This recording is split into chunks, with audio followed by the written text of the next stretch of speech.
Today I will show how to buy shares of LCNB Corp, a regional bank listed on NASDAQ under the ticker LCNB. LCNB Corp operates community banking services and local financial solutions. This video is for educational purposes only and is not financial advice. To trade, you need a broker account. In this example, I use eToro to demonstrate the steps.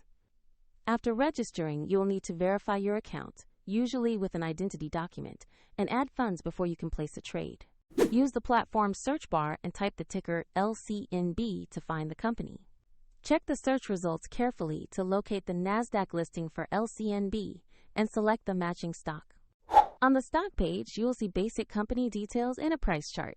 Review the name and ticker to confirm this is the correct LCNB Corp NASDAQ listing. Make sure the company profile matches what you expect. Choose the amount you want to invest. Review the order type and total cost. Then confirm the trade. If the market is closed, your order may be placed as a pending instruction or executed when the market reopens. If your funds are insufficient, the platform will prompt you to add money before the order can be confirmed. Once executed, your LCNB position will appear in your portfolio where you can monitor it.